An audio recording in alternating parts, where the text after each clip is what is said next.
23 তারিখে দক্ষিণবঙ্গে আংশিক মেঘলা আকাশ থাকারই সম্ভাবনা প্রধানত।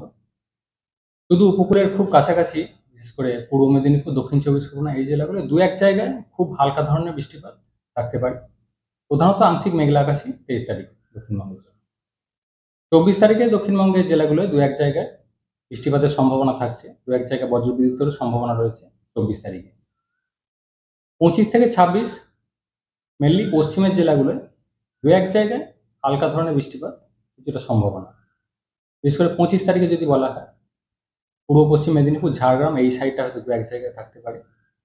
26 তারিখে মেনলি পুরুলিয়া, বাঁকুড়া, পশ্চিম বর্ধমান এই সাইডটায় দু এক জায়গায় হালকা বৃষ্টির সম্ভাবনা। 27 তারিখে একটু বাড়বে, তবে সেটাও এই পশ্চিমের জেলাগুলোতেই হালকা থেকে মাঝারি ধরনের বৃষ্টিপাতের সম্ভাবনা থাকবে 27 তারিখ। কলকাতা পার্শ্ববর্তী অঞ্চলে 23 তারিখে আংশিক মেঘলা আকাশ থাকার সম্ভাবনা প্রধানত। 24 তারিখে যেটা সম্ভাবনা রয়েছে হালকা ধরনের বৃষ্টিপাতের। 25 থেকে পরবর্তী কয়েকদিন প্রধানত শুষ্ক ওয়েদারই, আংশিক মেঘলা আকাশ মাঝে মধ্যে। তাপমাত্রা উল্লেখযোগ্য কোনো পরিবর্তন খুব একটা কিছু থাকবে না। কলকাতা পার্শ্ববর্তী অঞ্চলে সর্বোচ্চ তাপমাত্রা মোটামুটি 29 ডিগ্রির কাছাকাছি এবং সর্বনিম্ন প্রায় 21 ডিগ্রির কাছাকাছি থাকবে।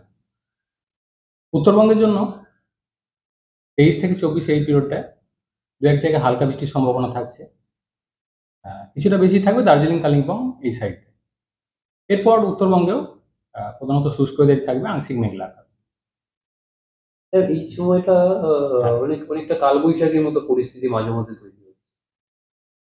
হিটিং অনেক সময়, যেটা গত কয়েকদিন ধরে যেটা দেখা যাচ্ছিল যে দিনের তাপমাত্রা অনেকটাই বেড়ে গেছিল, কলকাতার ক্ষেত্রে যেমন প্রায় 32 ডিগ্রি কাছাকাছি পৌঁছে গেছিল। সেই সাথে জলীয়বাষ্পের প্রবেশও বেশি রয়েছিল। ফেব্রুয়ারি মাসে যে স্বাভাবিক তাপমাত্রা থাকার কথা, রাত থেকে প্রায় দিনের তাপমাত্রা 2-3 ডিগ্রি মতো বেশি চলছিল, রাতেরটাও বেশি চলছিল। হিটিংটা বেশি ছিল, জলীয়বাষ্পের প্রবেশ বঙ্গোপসাগর থেকে বেশি ছিল। খানিকটা এখন যে ইভেন্টগুলো হচ্ছে থান্ডারস্টর্ম অ্যাক্টিভিটি লোকালাইজড এবং হলে অল্প সময় স্থায়ী। এই ধরনের বৃষ্টিপাত খুব বেশিক্ষণ কন্টিনিউ করে না, মেনলি লোকালাইজ ধরনেরই স্বল্পস্থায়ী। এই মুহূর্তে কোনো সতর্কবার্তা বলতে 24 তারিখে দু এক জায়গায় বজ্রবিদ্যুতের সম্ভাবনা রয়েছে দক্ষিণবঙ্গের জেলাগুলো। এছাড়া অন্যান্য যে বৃষ্টিগুলো বলা হলো মেনলি হালকা ধরনেরই। আর এই ধরনের অ্যাক্টিভিটি হচ্ছে থান্ডারস্টর্ম অ্যাক্টিভিটি, মানে হলেও অল্প সময় স্থায়ী, খানিকটা লোকালাইজ ধরনের।